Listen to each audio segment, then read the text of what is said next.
बिस्मिल्लाहिर्रहमानिर्रहीम अस्सलाम वालेकुम। Cook with mom and princess की जानिब से सब देखने और चाहने वालों को दिल की गहराइयों से खुश आमदीद।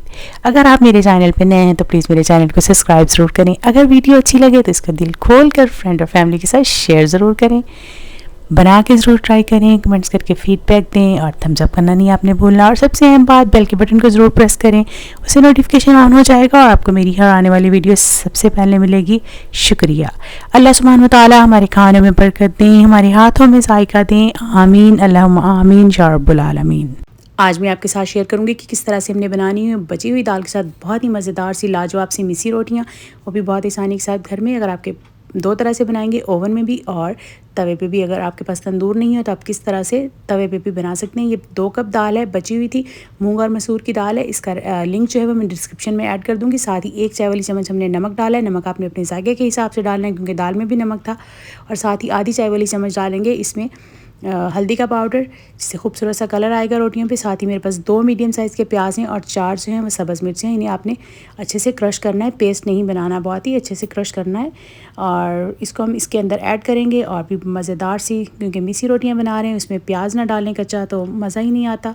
तो चलें इसको सब्ज़ मिर्चों को और प्याज को दाल के अंदर डाल के अच्छे से आपने मिक्स कर लेना है। दाल में एक्स्ट्रा हमने पानी नहीं ऐड करना, डिपेंड करता है आपकी दाल कितनी पतली है या गाढ़ी है। जिस तरह की मीडियम सी है, ना बहुत गाढ़ी है ना ही बहुत पतली, जिस तरह से हम दाल चावल बनाते हैं उस तरह की ये दाल है। इसमें हम डालेंगे गंदम का आटा, जिसकी हम आम घर में रोटी बनाते हैं। तो आपने अपने हिसाब से डालना है, जितनी दाल पतली हो या गाढ़ी हो उस हिसाब से। मैंने तकरीबन 1.5 कप डाला है। तो हम इसकी हमने अच्छी सी डो बना लेनी है। इसको 5 से 6 मिनट के लिए आप गूँध लें, जैसे नॉर्मल आटा गूँधते हैं। तो इसमें अगर थोड़ा बहुत ज़रूरत पड़े तो आप पानी डाल सकते हैं, लेकिन मैं इसमें पानी बिल्कुल भी ऐड नहीं करती क्योंकि बहुत ही मज़े की ये नमकीन जो है हमारी रोटियां बनेगी। हम इसको ओवन में भी बनाएंगे और तवे पे भी बनाएंगे। अगर आपके पास तंदूर ना हो तो आप किस तरह से इंजॉय कर सकते हैं। बहुत से लोग ऐसी जगह पर रहते हैं जहाँ पे तंदूर की फैसिलिटी नहीं होती। तो इस तरह से देखें, आटा हमारा अच्छा से गूँधा गया है। अब हमने किसी भी बर्तन में इसको निकाल के रखते हैं, जिसमें आम रूटीन में आप गंदम का आटा गूँध के निकाल के रखते हैं। इसी तरह से इसको प्लास्टिक के साथ रैप कर दिया। आधा घंटे के लिए आपने इसको रेस्ट देना है और उसके बाद ये बिल्कुल रेडी है। आप चाहें इसकी रोटियां बनाएं, पराठे बनाएं। तो चलें, आधे घंटे के लिए इसको रख दिया। ये 2 दिन तक आप इसको यूज़ कर सकते हैं। ज़रूरत के हिसाब से जितनी बनानी हो निकालें और बाकी का फिर फ्रिज में रख दें। तो देखें, अब बनाने लगते हैं। तो जितने अपने हिसाब से आपने छोटे या बड़े पेड़े बनाने हैं, तो मैंने बहुत बड़े नहीं, बस मीडियम से साइज़ के जो हैं वो 3 रोटियां फ़िलहाल मुझे बनानी है, तो 3 पेड़े बना लेती हूँ। इस तरह से आपको जितनी बनानी हो आप उतने पेड़े बना सकते हैं। और उतनी साथ ही आपने ओवन को भी प्री हीट कर लेना है। ओवन को मैंने जो है वो ब्रॉयल ऊपर वाली ग्रिल को ऑन किया है और उसको फुल पे प्री हीट करने के लिए ऑन कर दिया है। तो देखें, हल्का सा आटा डस्ट करेंगे और पेड़ों को थोड़ा थोड़ा हाथ की मदद से बड़ा कर लेंगे। चाहें आप, ये बहुत ही आसानी के साथ हाथ पे भी पक जाती है और बेलन के साथ भी। तो अगर आप हाथ से बनाना चाहते हैं आप हाथ से बना लें, और बेलने पे बनानी है तो जिस तरह से आपको ईजी लगे, आप नॉर्मली रोटियां बनाते हैं उसी तरह से आपने इसको बड़ा कर लेना है, बेल लेना है या हाथ पे बना लेना है। तो जो तंदूर में हम बनाते हैं, तंदूर वाली रोटी वो तवे वाली रोटी की निस्बत थोड़ी सी मोटी रखी जाती है, बहुत ज़्यादा मोटी भी नहीं। तो चलिए मैं बेल के फिर आपको दिखाती हूँ कि मैंने इसको कितना मोटा रखा है। ये देखें, हल्की सी मोटी है, बहुत ज़्यादा नान जैसी भी नहीं, और लेकिन आप रोटी से थोड़ी सी जो है ये थिक है।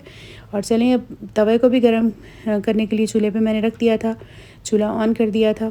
तो तवा गर्म हो गया। जो तंदूर के ओवन के अंदर भी हम बनाएंगे उसको हम पहले तवे के ऊपर डालेंगे, ऐसी 45 सेकंड के लिए। एक साइड से हल्की सी ये रोटी सेट हो जाए तो इसके ऊपर वाली साइड पे हम लगाएंगे पानी ब्रश की मदद से, या चाहें आप हाथ से भी पानी लगा सकते हैं। हल्का हल्का ब्रश करना है।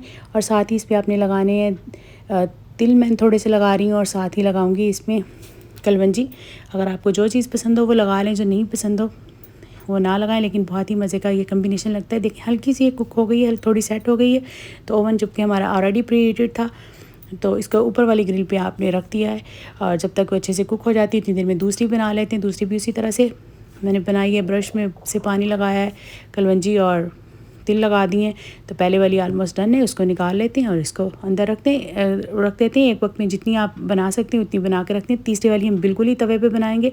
तो तवे पे जब अच्छी तरह तवा गर्म है, लेकिन उस पर आपने पानी डालना है, और पानी डालने के बाद रोटी को हल्का हल्का सा चारों साइडों से आपने दबा देना है ताकि रोटी तवे पर थोड़ी चिपक जाए। अब इसके ऊपर वाली साइड पर पानी लगाएंगे जैसे हमने बाकी रोटियों पर लगाया है, और साथ ही इस पर कलवंजी लगाना चाहते हैं, तिल लगाना चाहते हैं या नहीं लगाना चाहते हैं, ऑप्शनल है, जो भी आपको पसंद हो। हल्का हल्का सा दबा दिया ताकि रोटी चिपक जाए। रोटी को तवे के साथ चिपकना ज़रूरी है, क्योंकि जब हम तवे को फ्लिप करेंगे अगर रोटी चिपकी नहीं होगी तो आपकी रोटी जो है उतर जाएगी और अच्छे से पकेगी नहीं। तो देखें, इस तरह से आपने तवे को उल्टा कर देना है। मेरा पास जो तवा है ये थोड़ा सा उठा हुआ है, तो हाथ से थोड़ा सा पकड़ लें, या वैसे भी अगर रखा चाहता हो तो आप उसको रख सकते हैं। थोड़ा थोड़ा घुमा के इस तरह से अच्छे से पका लें। इसको तकरीबन 45 सेकंड से 1 मिनट तक लगेगा। हम हाई फ्लेम पे पका रहे हैं, रोटी बिल्कुल बर्न भी ना हो जाए। अच्छे से देखें, ये ज़बरदस्ती हो गई है। अब थोड़ी सी ऊपर से उठ भी गई है एक साइड से। अगर ना उठे तो आप इसको उतारने के लिए या तो छुरी से या कांटे से उतार सकते हैं। तो देखें, हल्की सी मुझे नीचे से कच्ची लगी, थोड़ा सा हम उसको और पका लेंगे वहाँ से हल्का सा दबा के। तो देखें, इस तरह से हम सारी जो है रोटियाँ वो निकाल के डिश आउट कर लेते हैं। अब देखें, कोई ख़ास फ़र्क नहीं लग रहा कौन सी हमने ओवन में बनाई है और कौन सी हमने तवे पे बनाई है।